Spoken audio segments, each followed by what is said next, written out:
Perfect. And we're live. Happy International Women's Day, everyone.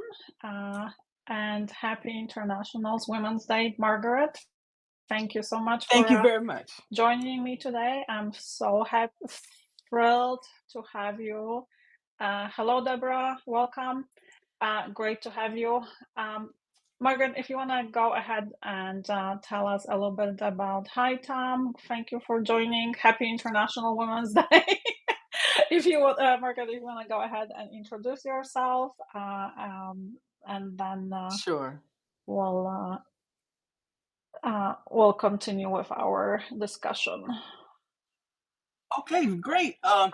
Magdalena, I want to thank you for inviting me on your show, first of all. And I am truly, truly happy to be here for Happy International Women's Day.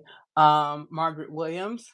I was born in Ann Arbor, Michigan, um, and I grew up in Detroit. And I've worked in civil service for 38, almost 38 and a half years. I'm a certified coach, and I have a master's degree in industrial and organizational psychology.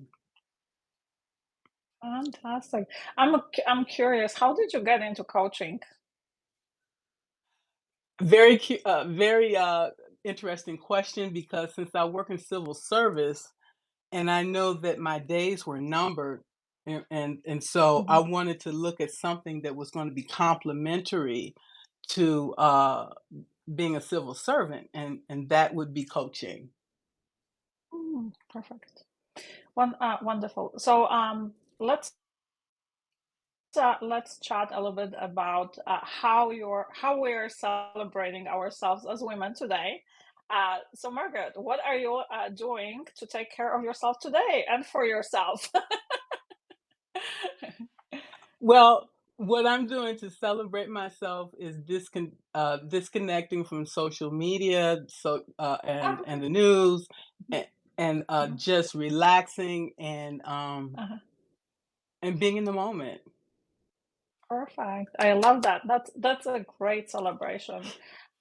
For myself, I knew Absolutely. that I'm going to be super busy today, so I started my celebration yesterday, and I did candles and music and meditation and just just like you mentioned, with no social media, nothing, just hour and a half of meditation in a like peaceful, blissful environment and recharging, loading my battery. So that was my early celebration because I knew today was a action packed days. So it's important for all of us to not only celebrate on specific days, but also celebrate and take care of us as women on daily basis. So I'm curious, Margaret, how do you take care of yourself on daily basis? Self-care is very important because before we can take care of others, we have to take care of ourselves physically, Yeah. mentally, emotionally, and then we can show Yeah. up fully in our unapologetic self. Okay? Yeah. Yeah. Absolutely. I'm 100% 100% on board with that. So let's talk about now women that played important role in your life, women that inspire you on daily basis, women that have served as your role models. And as you are talking about it, I'm going to put it as a question for our subscribers. We would love to hear who are your role models in your life. Well, having been born in 1962, okay, I my role models, one of them in particular was Rosa Parks. Okay, her refusal to Mhm. give up her seat on the Montgomery bus in December 1955 was a deliberate action of a seasoned civil service activist who had been trained in non-violent resistance. And this was the catalyst for the Montgomery bus boycott, which lasted 381 days, leading to the Supreme Court ruling that segregation on public buses was unconstitutional. And this exemplified the power of saying no and what is wrong when facing overwhelming opposition. That's one. The second role model I would have to say would be Eleanor Yeah. Roosevelt. Okay, Oh, okay. she used her power, her position, and prestige to improve the lives of the disadvantaged. Okay, she dedicated her life for this cause, and her most treasured work was the Universal Declaration of Human Rights. And and one of her most famous quotes is, "No one can make you feel inferior without your consent." And this was Mhm. exemplified her wisdom, sacrifice, and personal courage. My last role Beautiful. model, I would have to say, is Harriet Tubman. She she was a slave and she escaped slavery, and she Mhm. returned 13 times to lead others to freedom through the Underground Railroad, okay, and never lost a Yeah. passenger. Okay, she was a scout, a spy, and a nurse for the Union Army during the Civil War, and she demonstrated how moral conviction combined with action can change history. Mhm. Beautiful. Wow. We would love to hear from our viewers. If you can put in the chat, who are the women that inspire you. For myself personally, I don't think that I can beat Margaret in terms of the history, but I'm going I'm going to use something that's a little bit closer to home for me. So for me, the role models when it comes to women, number one is my mom. So my mom was born in and raised in Poland during a communist times, and she was one of five. Grew up incredibly poor, and I love listening to her stories about how poor they were, and yet that they were always able to find something to eat. So one of the things that they ate was bread with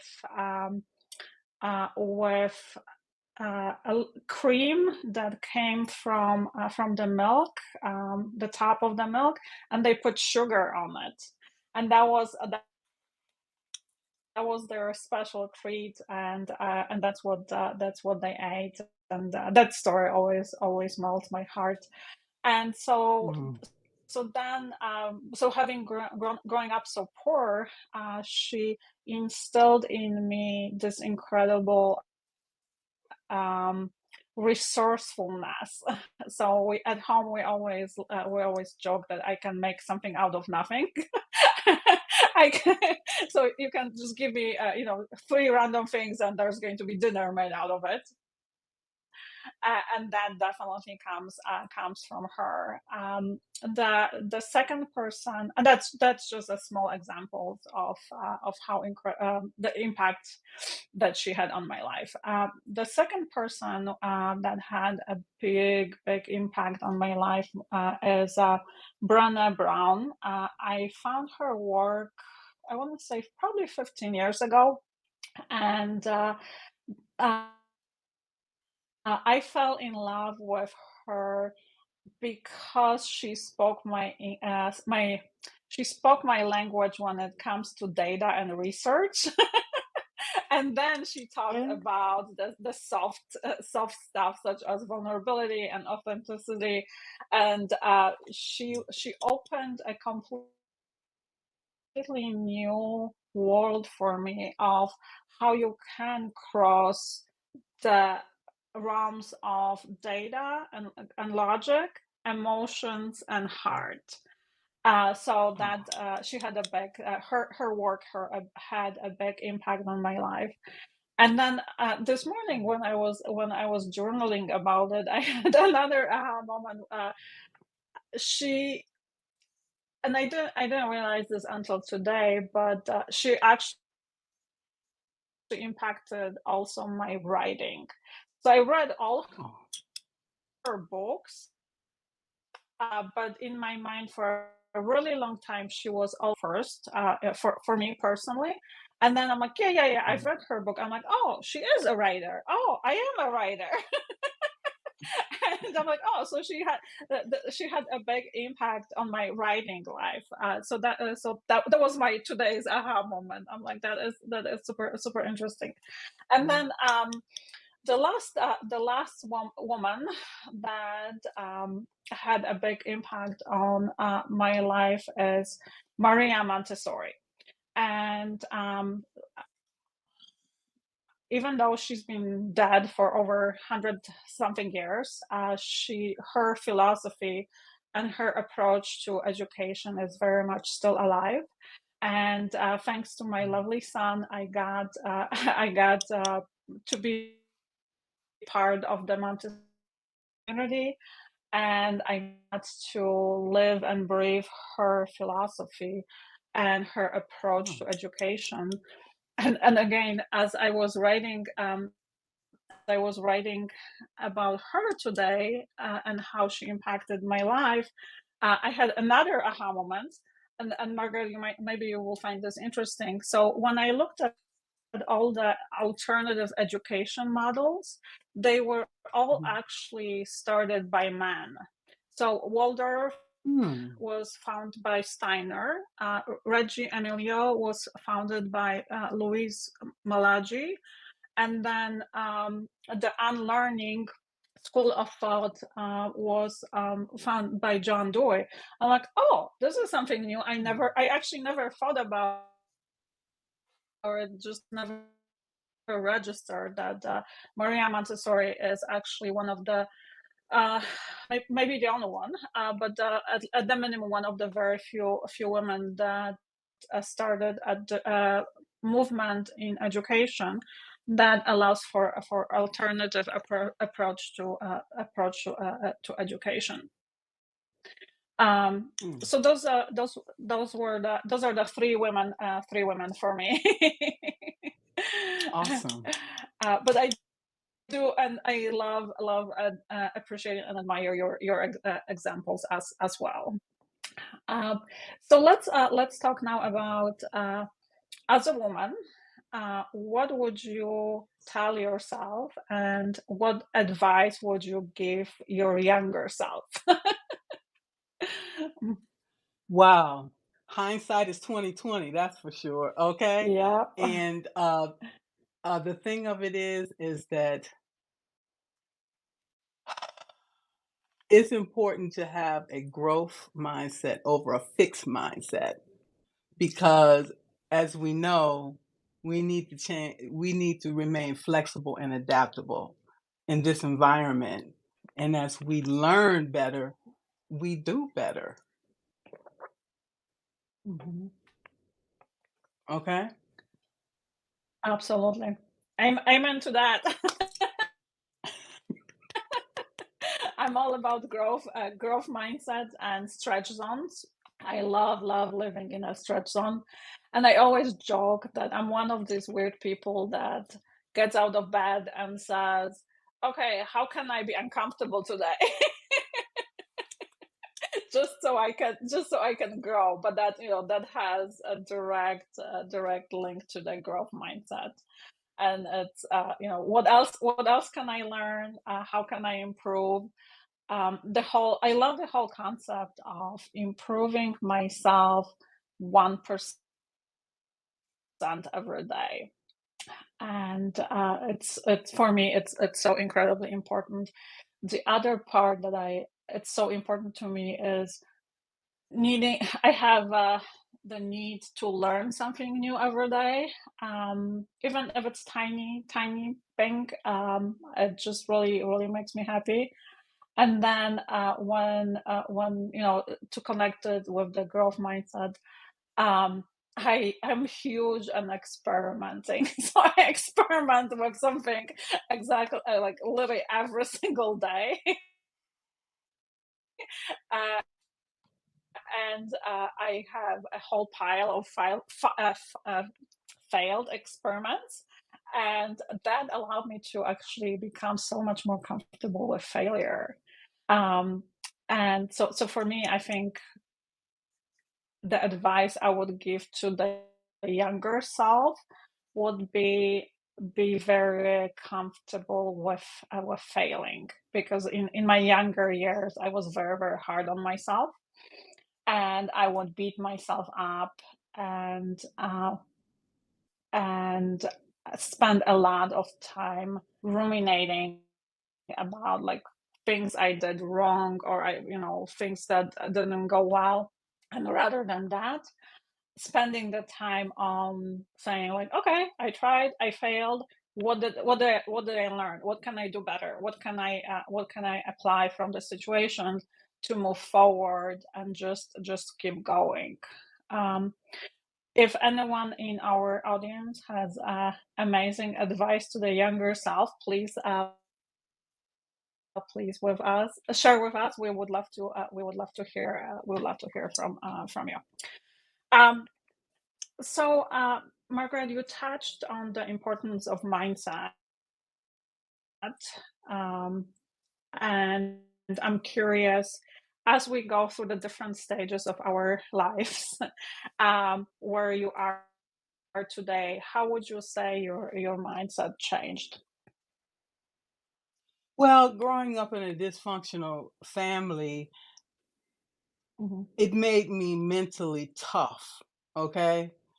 And it showed me the importance of self-reliance and self-care, okay? Knowing I Mm, had no one else to rely on, no one else to have my back. So, going into it with that mindset, um, and all the things that I've experienced in my life, I know for a fact that I can get through any challenge that I encounter in the future, knowing that what I have experienced in the past, you know, can't be it can't be worse, and the things I'm going to experience in the future. Okay. yeah. So, I'm hearing mindset of resilience, of toughness, and growth. And do you would you I will go back a little bit to the advice giving, or maybe not advice, maybe a tips. So what would be a tip for someone who is in their 20s, 30s now, um, around building the muscle of a resilient mindset? It all starts with knowing who you are, knowing what you want, and your values. Okay. Hmm. That's very, very important, because without that, you're like a ship without a sail. Okay. And believing in yourself that you can do it, one step at a Mm, time, one thought at a yeah. time. And it's important to Yeah. have a a support system in place that's going to support you through those Yeah. challenging times. Okay, because self doubt is going to creep in, but then you have to, hold on, as I talked about, to your faith and to your values, and know what's right, and continue to follow that path. You can't. Things are going to continue to happen in the world, and there's nothing we can do about it. Focus on the things that are within your Mhm. control. Mm. Okay. Yeah, I, it's very much resonates with me.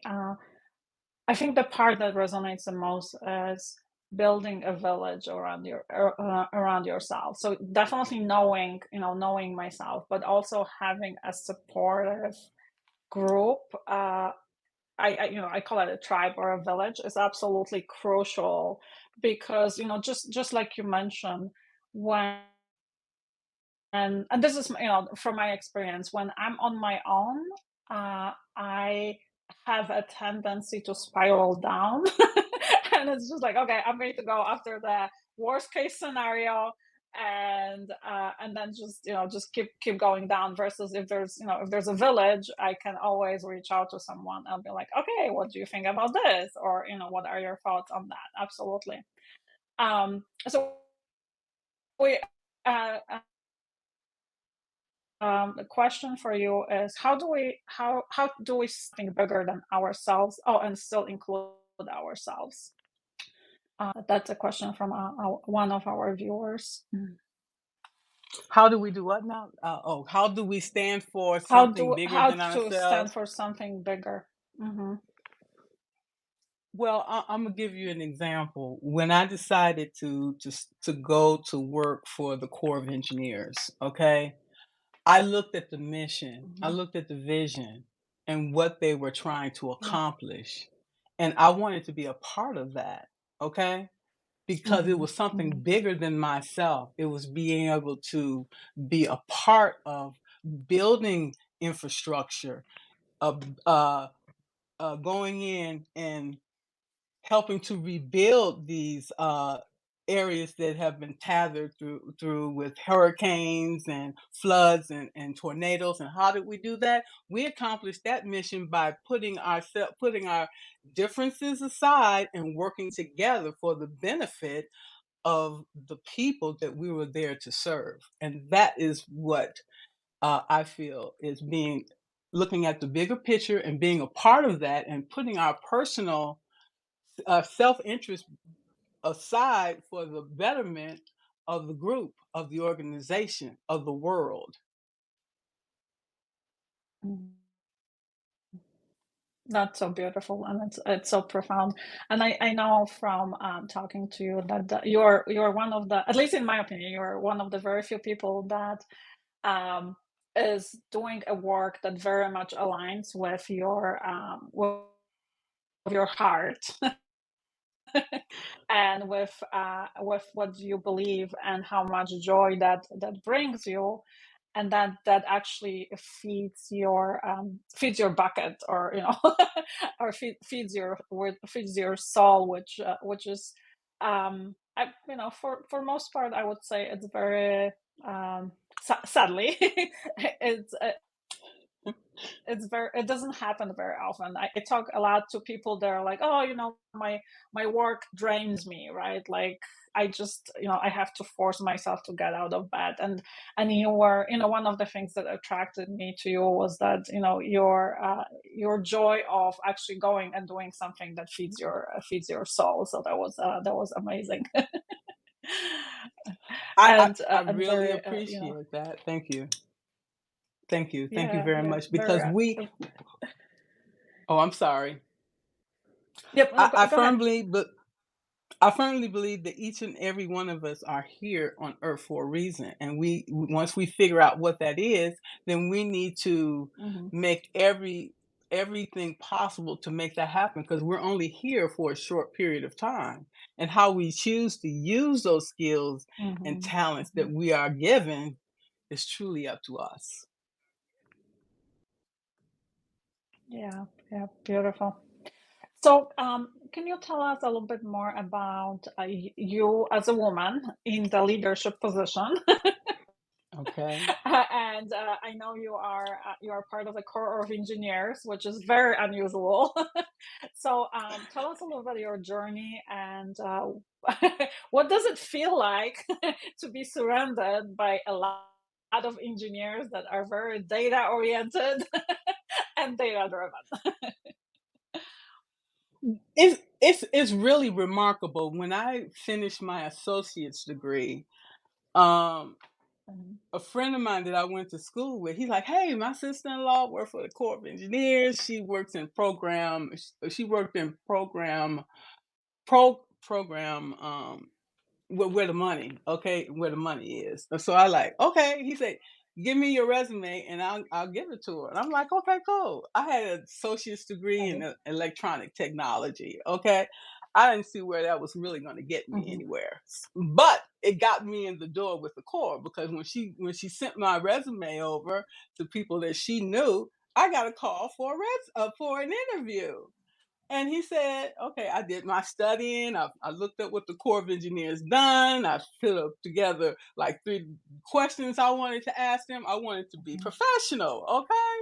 So I went in there. I was Yeah. really in awe with what the Corps of Engineers do. So he's like, okay, if we offer you this job today, what do you say to that? I like, if you offer me this job, I'm going to make it a career, sir.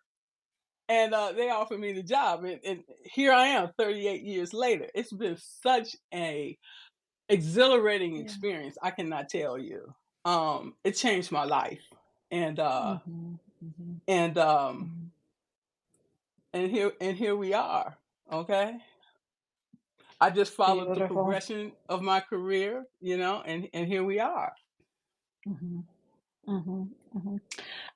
Being so again, being a woman in a leadership position, what would you say are the what are the challenges and what are the rewards?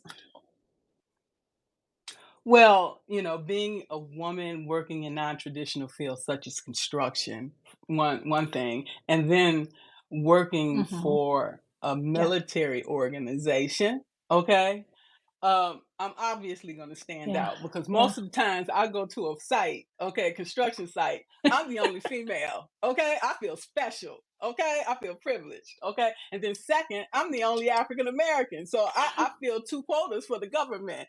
Hey, so I'll take it. I'll take it, okay? Whatever. So it's Uh-huh. a matter of building connections with people, okay? Mhm. And Mhm. trust. Mhm. And once you build that Trust. trust Okay. with individuals, it's easier. But however, we have to work harder, Mhm. you know, and we're seen as the weaker sex, but in reality, Mhm. we're not. Okay, because we have empathy. We are very high in emotional intelligence. We have the Mhm. mindset of working together with people, very engaging. um, and women have can see things from different perspectives. Okay, and I know that a lot of the Yeah. men that I work with, like, what is she doing here? You know, I don't care. I'm here to make a living just like you. Get over it. Okay, because I'm not going nowhere. Uh-huh. Okay. Yeah. So, Yeah. being a QA out in the field, telling the guys, you got to tear that down or you're not safe, doing my safety inspections. I did my job, whether they liked it or not. Get over it. Yeah. Mhm. Okay, Mhm. whatever. If Perfect. I'm a minority hire, whatever, I'm gonna play it to the nth degree. When I get on that roof, I get the respect that I'm supposed to get. Period. Because I give Mhm. respect. Okay. Yeah. And Yeah. so it has been amazing. I'm telling you. Um, Wow. yeah. I love it.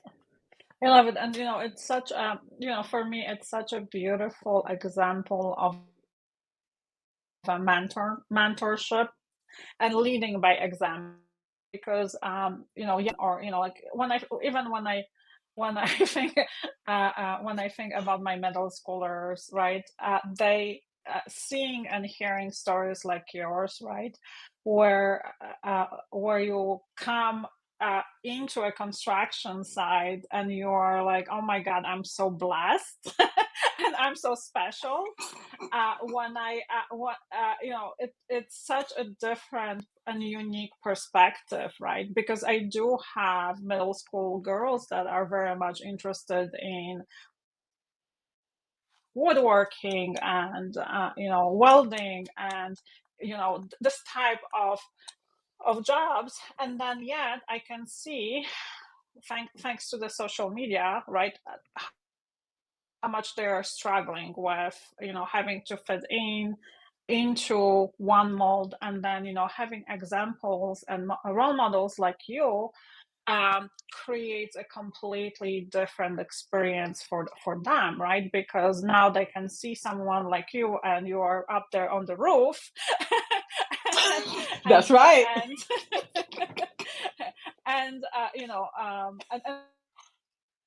and at the same time being part of the team and creating trust, and being able to create a psychological safety within your organization and with whoever you are working with, and that is so priceless, right?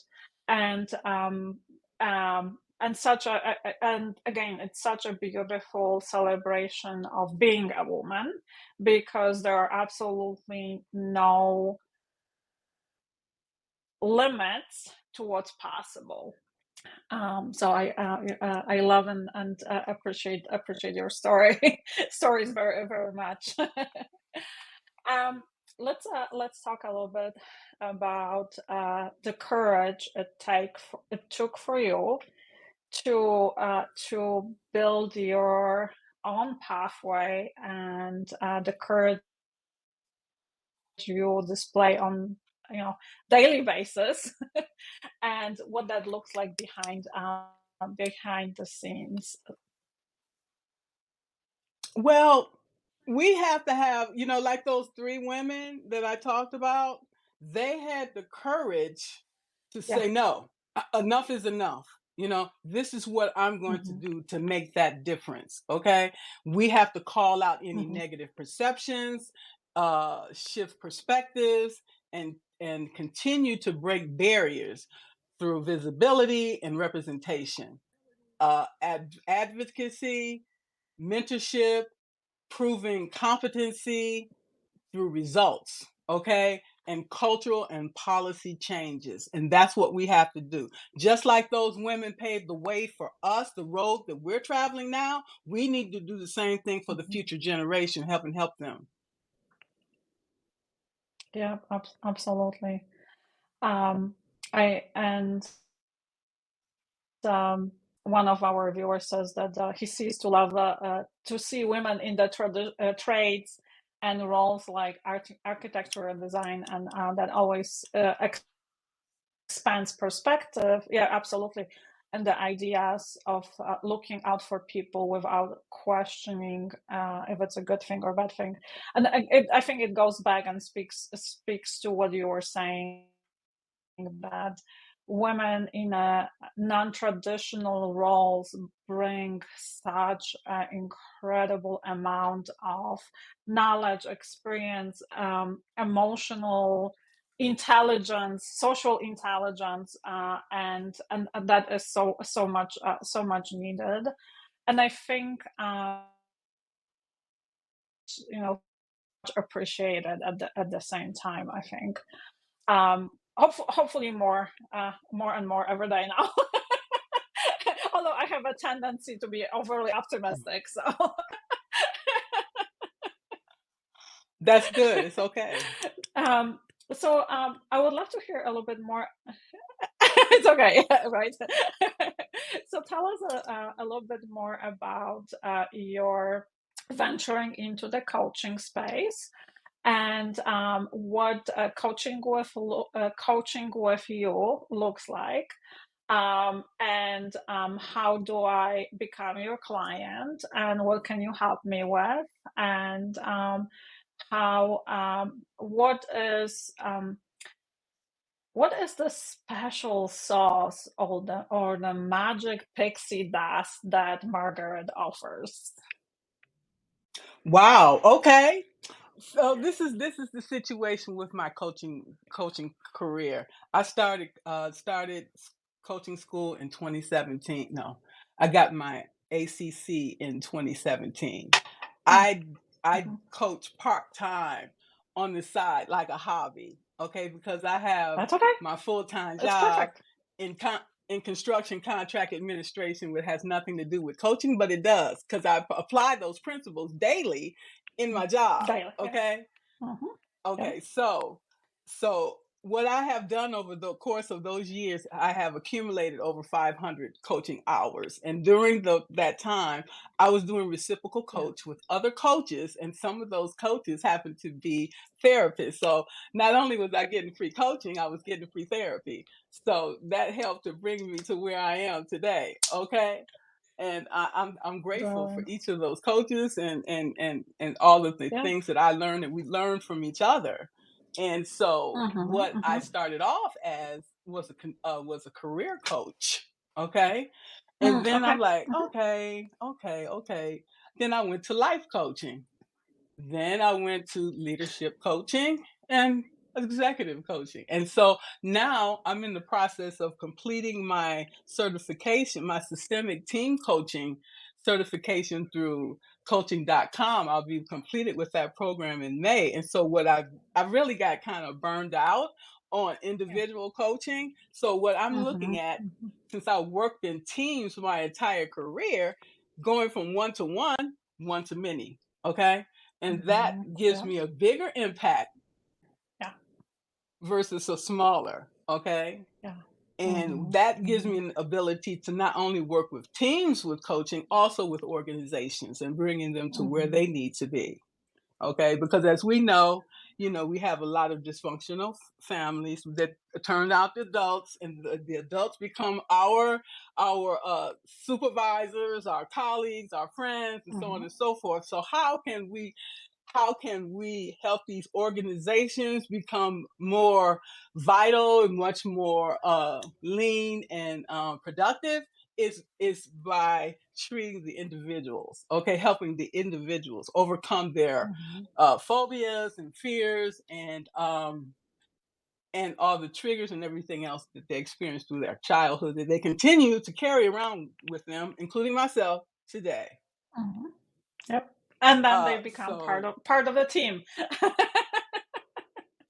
Perfect. absolutely. Okay. So that's where we are now right now. I'm not really having any clients right now because with the full-time job, the school, and working on Substack and my business, I really don't have time to really coach anybody in particular. But Don't that's say going it, to change. Margaret. Okay, we're going to cut this out. Yes, you are taking clients. Okay. People are Yeah, I'm knocking taking on your clients. door. Perfect. Okay, yeah, I'm taking See, clients. this is a perfect example of being coachable on the spot. It's a coachable on the live. Okay, but I want to let everybody know, we take coaching clients, but coaching deals with the future, not the past. If you have issues with the past, I would recommend going to see a therapist, okay? And Perfect. and as we know, individuals come to coaching whole and they are resourceful, okay? And they have Yes. all the tools that they need. It's just the coach. We just walking along the journey with you. That's it. Yep, that's it. I love it. Brilliant.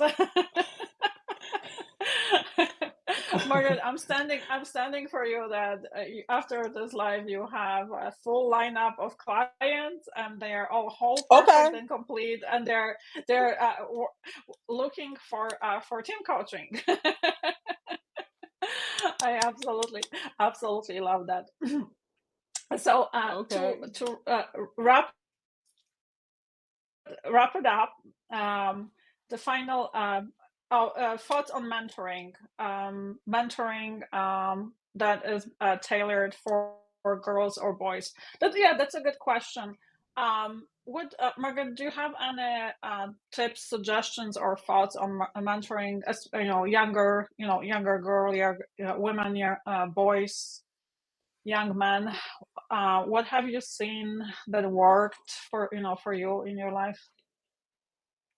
I think it's definitely necessary, okay? Because as we know, when we are started to be molded, when we're in the womb, when we're conceived, we're being shaped and Mhm, molded. So they need to be shaped and molded in the correct way. So, because they're going to become the future leaders of this country, okay? So mhm, we need yeah, to start when they're young. Okay, there used to mhm, be the girls club, the boys club. It used to be the Girl Scouts, the Boy Scouts. There was something, all of that came into it. So what we need to do is start taking over these programs ourselves and nurturing these kids within our communities. Okay, we can't wait for somebody else. They're cutting all the funding and all these things. We need to.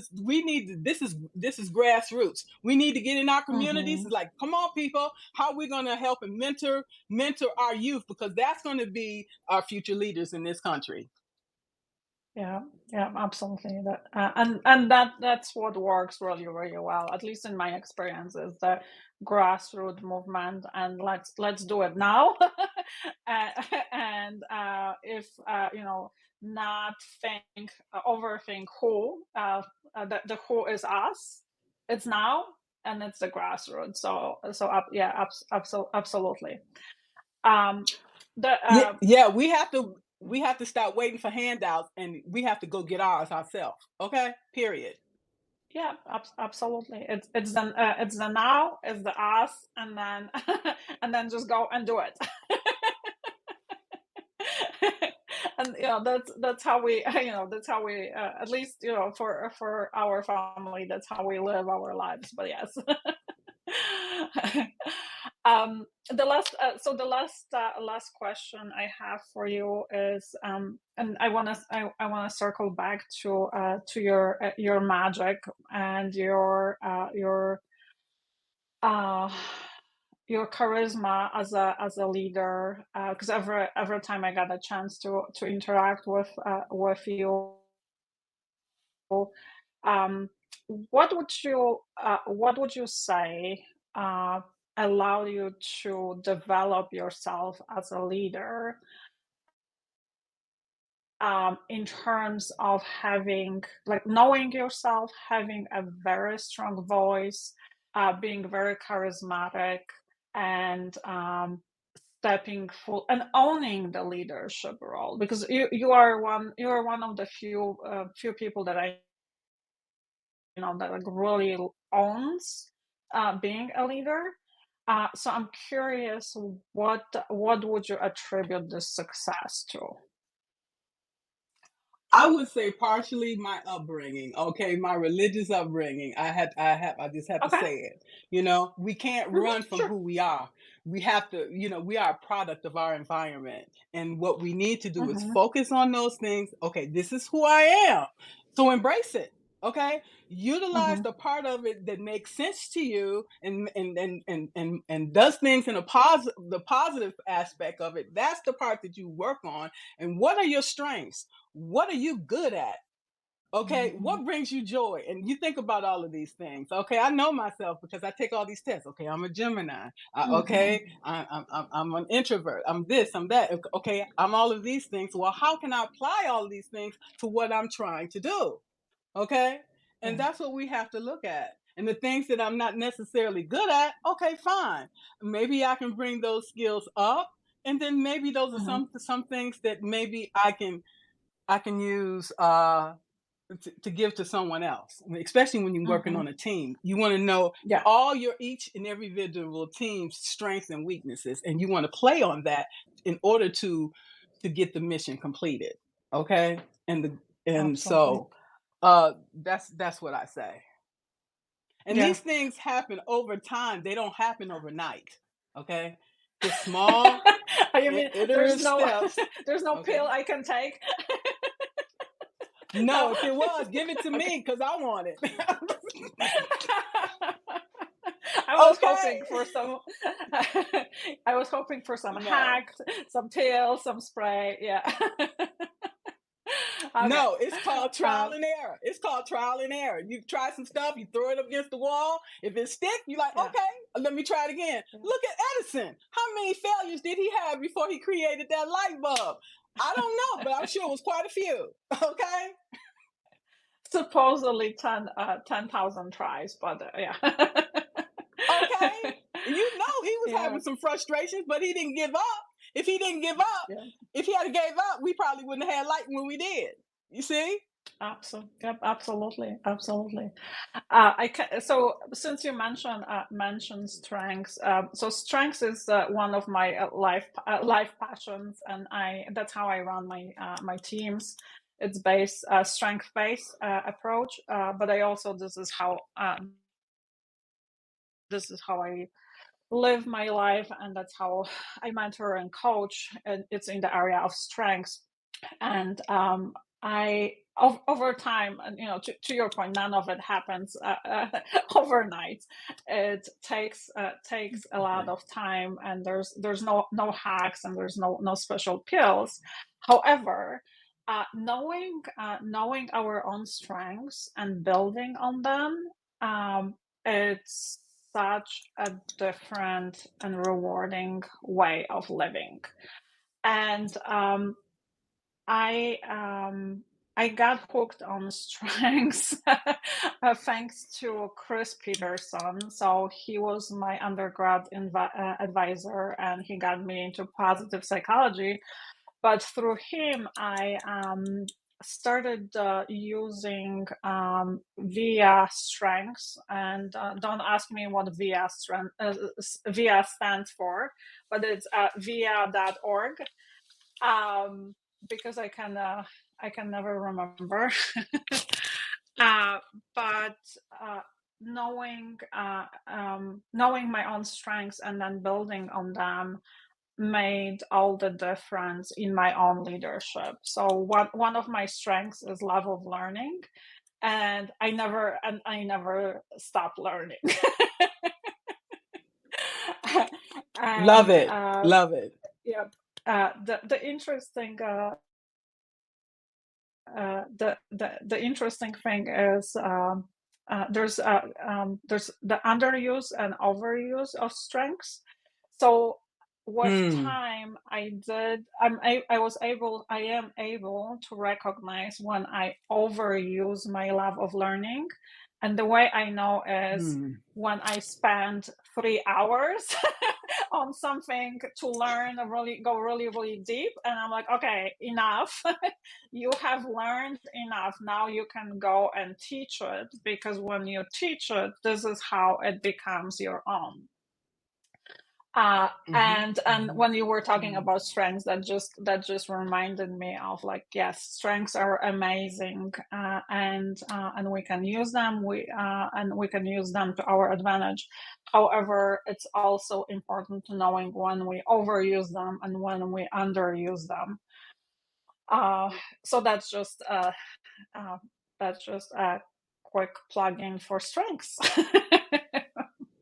Awesome. And now uh, that since you talked about the VIA, character strengths, my top yeah. strength was gratitude, and that is Oh, true. perfect. Okay. Yeah. Absolutely. Yeah, exactly. Yeah, and it's such a beautiful strength, and it's a strength, and it is so important.